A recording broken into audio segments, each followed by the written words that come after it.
In the beginning, there was only the sea, a vast churning ocean of gray and green stretching to every horizon under a sky of endless blue. From this swirling chaos the gods Izanagi and Izanami stood on the floating bridge of heaven and dipped a jeweled spear into the brine below. As they lifted it, drops fell from its tip, and these drops cooled and hardened to become the first island, Onogoro. From this sacred act, the archipelago of Japan was born. A chain of rugged mountainous islands, forged by divine will and volcanic fire. The land was raw, untamed, a place of deep forests where spirits whispered in the rustling leaves and towering peaks that scraped the bellies of the clouds. This was a land that demanded respect, a place of profound and sometimes violent beauty.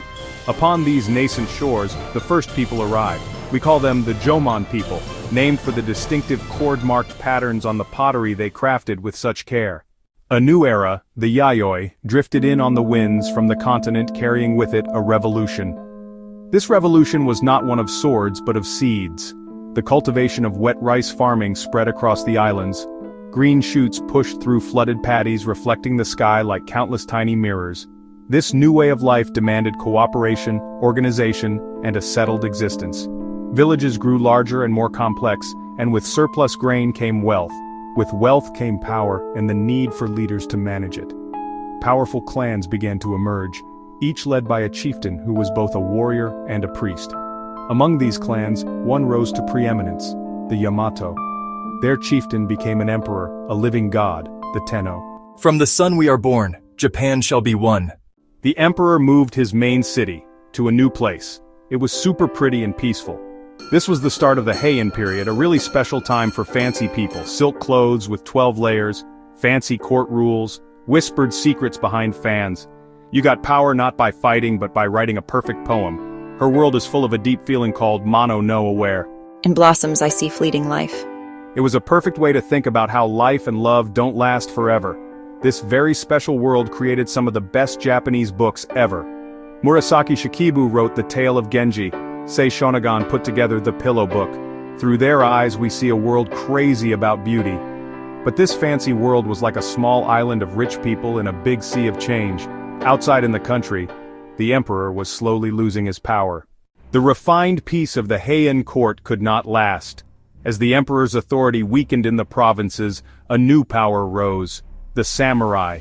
The gentle poetry of Kyoto was drowned out by the clash of steel, the thunder of horses' hooves. Honor before life, advance. Japan descended into a long period of civil war. Strength of arms was the only law. Imagine a battlefield soaked by a relentless cold rain. Arrows hissed through the air like angry hornets. At the center of the fray, two samurai, locked in mortal combat. Their swords, the katana, are extensions of their souls, forged with ritual and prayer. For the samurai, death in battle was not a failure. It was the ultimate expression of loyalty. Surrender was the deepest shame. This was their world, brutal, unforgiving, honor above life, as great clans, Taira, Minamoto, tore the country apart. Into this maelstrom of warring states, a strange new influence arrived from the sea. In 1543, a Chinese ship was blown off course with Portuguese traders aboard, landing on the small island of Tanegashima. They were even more amazed by the weapons, arquebuses, primitive matchlock firearms. Within a decade, guns were being mass-produced in Japan. The gun was a disruptive force. At the Battle of Nagashino in 1575, Oda Nobunaga armed Ashigaru with muskets, firing and rotating volleys behind palisades. They annihilated charging cavalry. The age of sword-to-sword honor was shattered by the cold, impersonal logic of gunpowder. Following the traders came the missionaries. Jesuit priests arrived, led by Francis Xavier. For a time, Christianity flourished. Churches were built alongside Buddhist temples and Shinto shrines. Some daimyo converted. Oda Nobunaga used this new technology to begin the brutal process of unifying Japan, but he was betrayed and assassinated. His work was taken up by Toyotomi Hideyoshi, a man of humble origins. After Hideyoshi's death, Tokugawa Ieyasu crushed his rivals at Sekigahara and became undisputed master of Japan. With the nation finally unified under his rule, Tokugawa Ieyasu established a new shogunate, moving the seat of power to Edo. To make sure that the fires of war would never again consume the land, he and his successors put in place rigid controls. They disarmed the peasantry, leaving the sword as the exclusive privilege of the samurai. They forced the daimyo to spend every other year in Edo, and to leave their families behind as hostages. Sankin-kotai drained finances and kept them under the shogun's watchful eye. With the country sealed off, Sakoku, Japanese culture flourished in unique and vibrant ways. Theaters boomed, kabuki with bold makeup, bunraku puppet shows, pleasure quarters, and a floating world of urban pleasures. Artists like Hokusai and Hiroshige created stunning woodblock prints. Tokugawa society was rigidly stratified: samurai, farmers, artisans, merchants, yet merchants amassed wealth and influence. The samurai were transformed into administrators, walking the streets of Edo with 2 swords, but spending days with ink brushes. The Great Peace was a remarkable achievement, but it was a fragile stasis. The world outside was changing rapidly, and its waves were already beginning to lap at Japan's shores. For over 2 centuries, Japan slept in its self-imposed peace.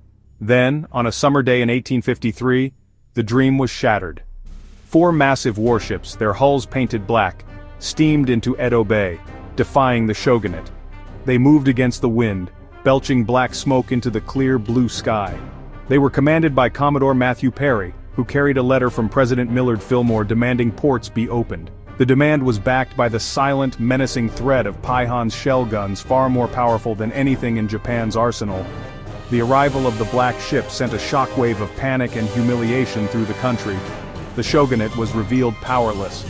Commodore Perry delivered his letter, then announced he would return the following year with an even larger fleet. His message was clear: modernize or be colonized. The year that followed was one of frantic debate and national soul-searching. When Perry returned, the shogunate had no choice but to yield. They signed the Convention of Kanagawa, ending over 200 years of isolation. The shogunate's capitulation fatally undermined its authority. Satsuma, Choshu, Sonojoi, revere the emperor, expel the barbarian. Ironically, they realized they would have to adopt the barbarian's technology. They began to secretly build modern armies and navies. The conflict culminated in a brief but decisive civil war. In 1868, the last Tokugawa shogun abdicated. A young emperor, Meiji, was restored to direct political power. The capital moved to Edo, renamed Tokyo. The Meiji Restoration was top-down. Fukoku Kyohei enriched the country, strengthened the army. They built railways, telegraph lines, ports, factories. Smokestacks replaced castle keeps. The changes came with breathtaking speed. They sent missions to Europe and the United States, studied constitutions, and built a modern administrative state, a diet modeled on Germany. Feudal domains were abolished. The samurai class was dissolved, their stipends converted into government bonds. A modern conscript army, loyal to the emperor, was created. In a few decades, Japan became an industrializing military power. The emperor's new dawn had arrived. The newly forged strength of Meiji Japan was soon put to the test. In 1895, it defeated China. 10 years later, it annihilated the Russian fleet. It annexed Korea in 1910 and expanded into Manchuria, driven by a need for resources. By the 1930s, the military had almost total control. The nation was pushed toward ultranationalism and aggression. The attack on Pearl Harbor in 1941 brought Japan into direct conflict with the United States. After years of brutal fighting, the tide turned. American air raids devastated Japanese cities, turning wood and paper metropolises into raging infernos. Then, in August 1945, 2 atomic bombs obliterated Hiroshima and Nagasaki. The dream of empire had turned into a nightmare of annihilation. We must endure the unendurable and accept surrender. The war was over. The empire was gone. Japan was occupied by foreign troops for the first time. The nation was broken, its spirit crushed. It seemed as though the story of Japan had come to a tragic end. But from these ashes rose a miracle. With American aid and a new constitution that renounced war, Japan focused on economic reconstruction.